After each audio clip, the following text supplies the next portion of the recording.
सिमर बेटा, क्या हुआ? कुछ तो बोलो। माता जी, वो मैं न्यूज़पेपर एजेंसी में गई थी।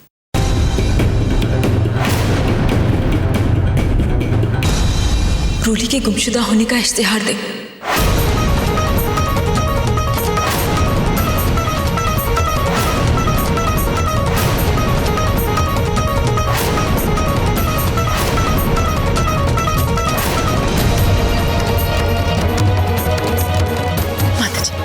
अब आप देखिएगा, अब बहुत ही जल्द हमें अपनी रोली के बारे में कोई ना कोई खबर मिल जाएगी।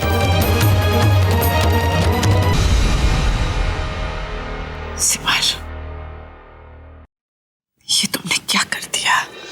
माता जी, मुझे पूरा यकीन है कि इस इश्तिहार को पढ़कर कोई ना कोई हमें रोली के बारे में खबर जरूर देगा। हाँ,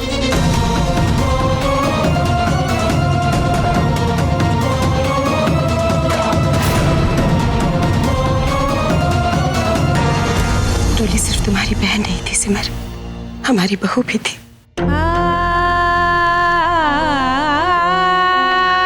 जितना प्यार तुम रोली से करती हो ना, उतना ही प्यार हम सब उससे करते हैं।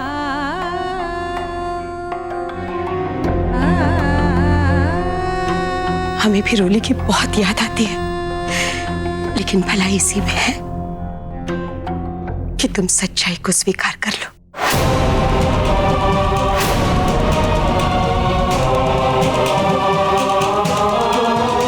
सिमर, तुम तो समझदार हो, फिर ये सब क्यों? तुम्हें नहीं लगता कि रोली के बारे में इस तरह अखबार में इश्तिहार देने से तुम सिर्फ खुद को ही दुख पहुंचाने वाली हो? कहने का मतलब ये सब करके तुम अपने मन को एक झूठा दिलासा दे रही हो। नहीं, इस बात को स्वीकार कर लो बेटा, इसी में सबके भलाई है।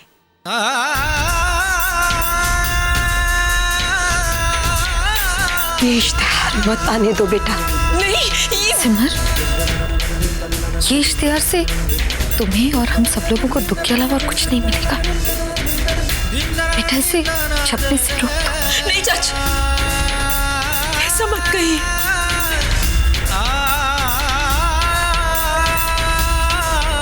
मैं हाथ जोड़कर विनती करती हूँ आप सबसे।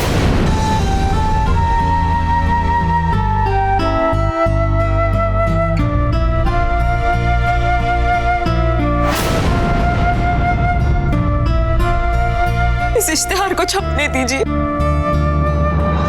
मुझे पूरा विश्वास है कि मेरी रोली जिंदा है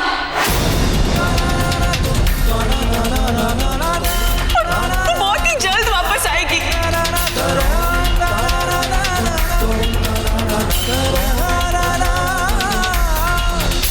ये क्या पागलपन है सिमर? बेटा, जो इंसान इस दुनिया में नहीं है उसके लिए इस तरह अखबार में छपवाने से क्या फायदा? भगवान के लिए ऐसा मत कहिए माँ। मैं जानती हूँ मेरी रोली को कुछ नहीं हुआ है, वो जिंदा है और वो मेरे पास आएगी। प्रेम जी, आपको यकीन है ना मैं गलत नहीं बोली, मैं सही हूँ। बताइए ना सबको, मैं सही हूँ, मैं गलत नहीं बोली।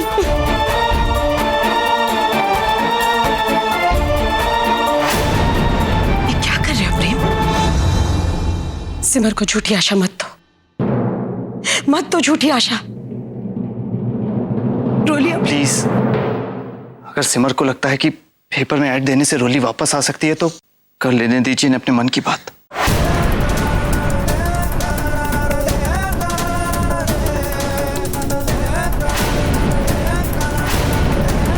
कम से कम इसी तरह सिमर के सामने सच्चाई आ जाएगी।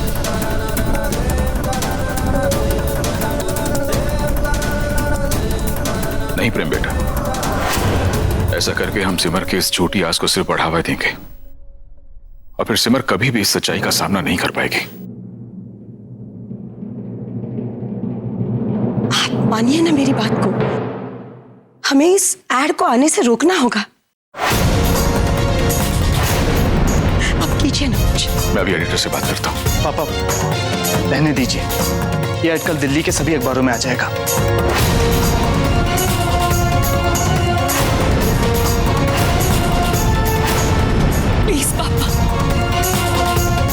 एक ही दिन की तो बात है।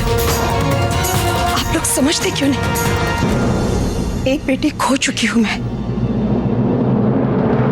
अब दूसरी को खोने की हिम्मत नहीं है मुझ में।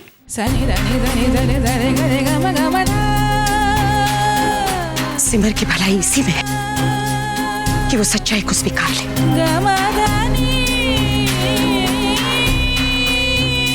मैं सुजाता बहू की इस बात से सहमत हूं।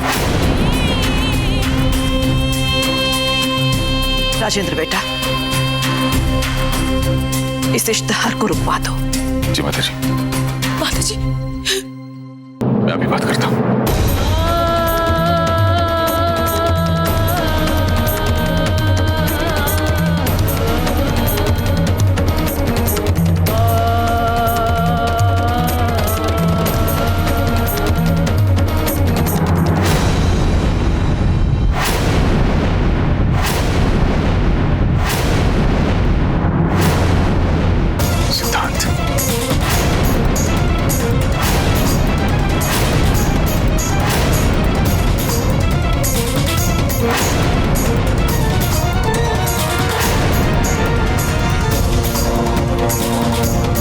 बदतमीजी के लिए माफी चाहता हूँ, लेकिन ये जो आप करने चाह रहे थे सही नहीं है।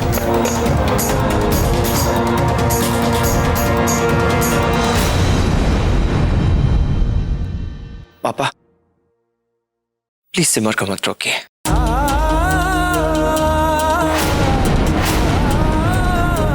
क्योंकि सिमर का जो विश्वास है मेरा भी विश्वास है। मुझे भी यकीन है कि रोली जिंदा है।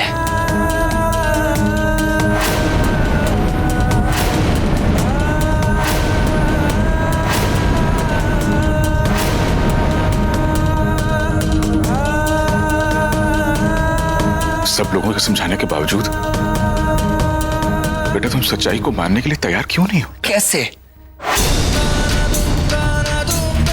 कैसे मान लूं? ये दिल अभी धड़क रहा है और इसकी हर धड़कन सिर्फ एक ही बात की गवाही देती है कि रोली जिंदा है और वो वापस आएगी, जरूर आएगी।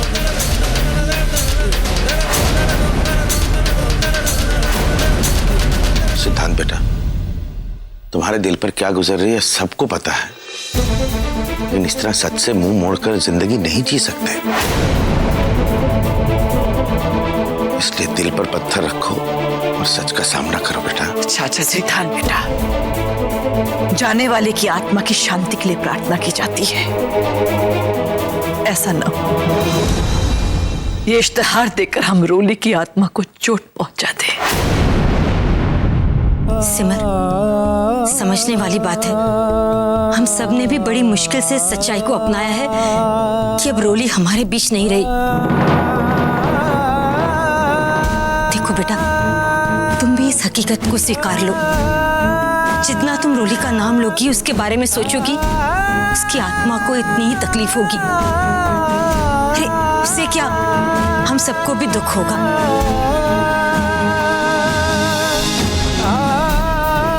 आपको तो देखो क्या हालत बना ली है तुमने अपनी। लेकिन मौसी जी, कम से कम सिमर और सिद्धांत को समझने की कोशिश तो कीजिए। बस प्रेम बेटा, बहुत हो चुका, अब और नहीं। मैं कल के अखबार में ये इश्तिहार कभी नहीं छपने दूंगा।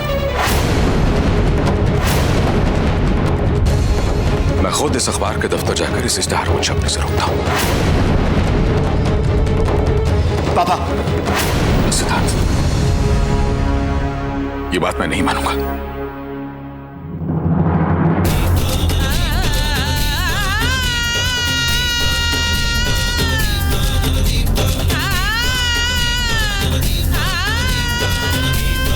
माता जी,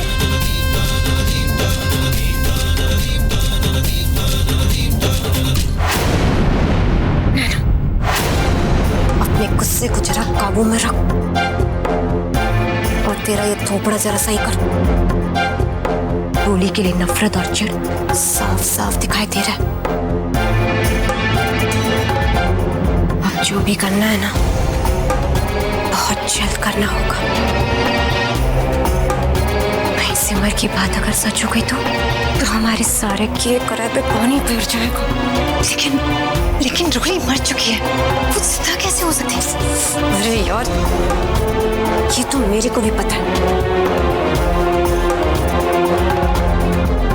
लेकिन हम कोई रिस्क नहीं ले सकते।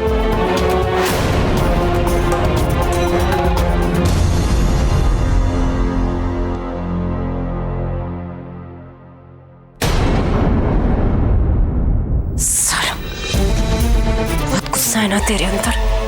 एक बार मेरा काम हो जाए ना, फिर बताती हूँ कि तेरा क्या करना है।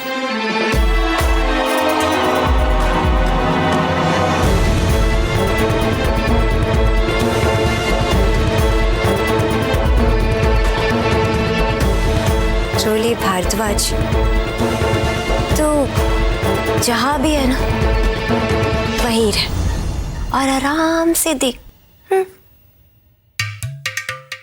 अब ये जंग मैं जीतने वाली, क्योंकि भारद्वाज परिवार की ताकत,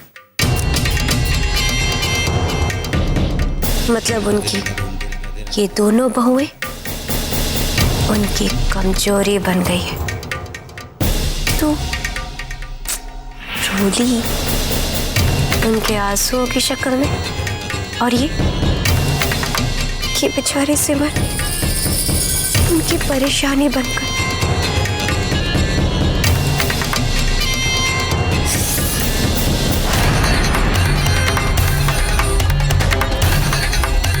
अब इन बेचारों को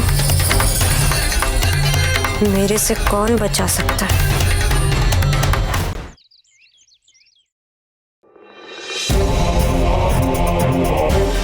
ये लो, आपके पति भी आ गए।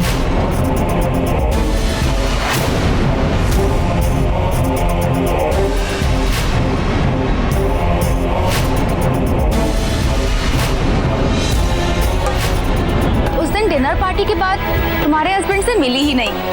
वैसे मुझे उनसे एक सवाल पूछना है कि उन्होंने तुम पर ऐसा क्या जादू कर दिया कि शादी के 1 साल बाद भी तुम्हें दोस्तों की याद नहीं आती? हमारी शादी को 2 ही हफ्ते हुए हैं, लेकिन ऐसा लग रहा है जैसे कि मानो कल की बात हो।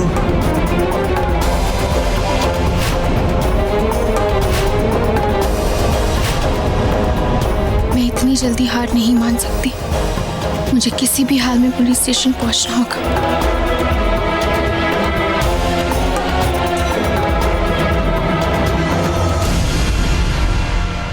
मालकिन, आपको कुछ चाहिए? नहीं। अच्छा सुनो, मैं कुछ काम से बाहर जा रही हूँ, थोड़ी देर में लौट आऊंगी। मालकिन, बिना साहब के पूछे आप बाहर नहीं जा सकती। मुझे विक्रम साहब को फोन करना पड़ेगा और पूछना पड़ेगा कि आप जा सकती हैं कि नहीं। अपनी हद में रहो।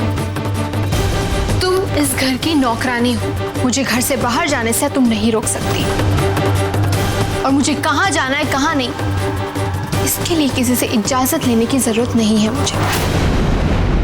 समझी तुम? नहीं मालकिन, ये मेरी ड्यूटी है। जब तक साहब घर पे वापस नहीं आ जाते, मैं आपको कहीं नहीं जाने दूंगी। क्यों? इस घर में कैदी बनाकर रखा है क्या मुझे? छोड़ो, हटो मेरे रास्ते से, छोड़ो। मालकिन मुझे माफ करो, लेकिन मुझे आपको नहीं छोड़ना है। आइए, मुझे फोन करके उन्हें बताना ही होगा कि आप जा रही हैं बाहर।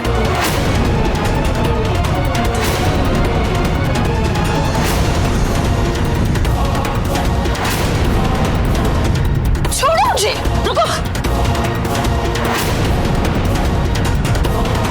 अरे विक्रम, अच्छा हुआ तुम आ गए। साहब,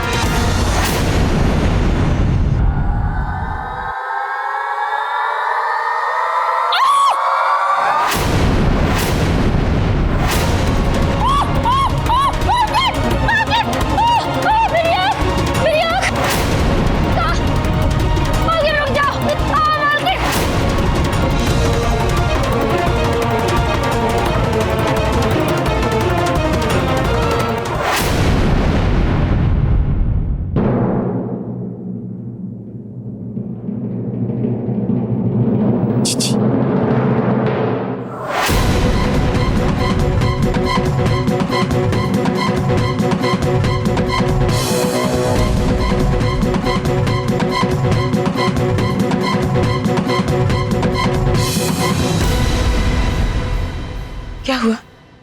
आपने ऐड को पेपर में आने से रोक दिया ना?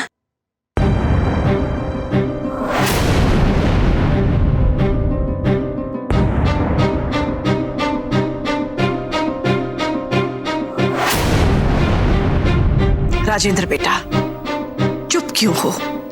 बोलो ना। एडिटर से तुम्हारी बात हो पाई या नहीं? अब कुछ नहीं हो सकता माता जी, बहुत देर हो चुकी। मैं जब अखबार के दफ्तर में पहुंचा तो रोली का इश्तेहार छपने के लिए पहले से प्रेस में जा चुका था।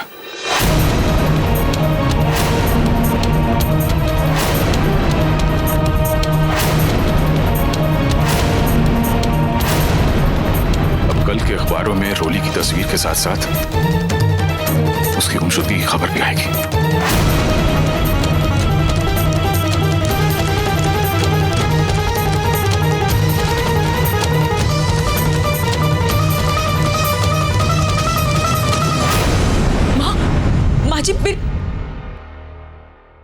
माँ जी मेरी बात सुनिए। माँ जी प्लीज। माँ जी एक मिनट प्लीज मेरी बात तो सुन लीजिए। अकेला छोड़ दो मुझे, कुछ समय के लिए अकेला छोड़ दो। माँ जी प्लीज। ये सब मैं इसलिए नहीं कर रही कि आप लोगों को दुख पहुंचे, बल्कि मैं इसीलिए कर रही हूं ताकि मेरी बहन वापस आ सके। माँ जी मुझे पूरा विश्वास है कि रोली जिंदा है।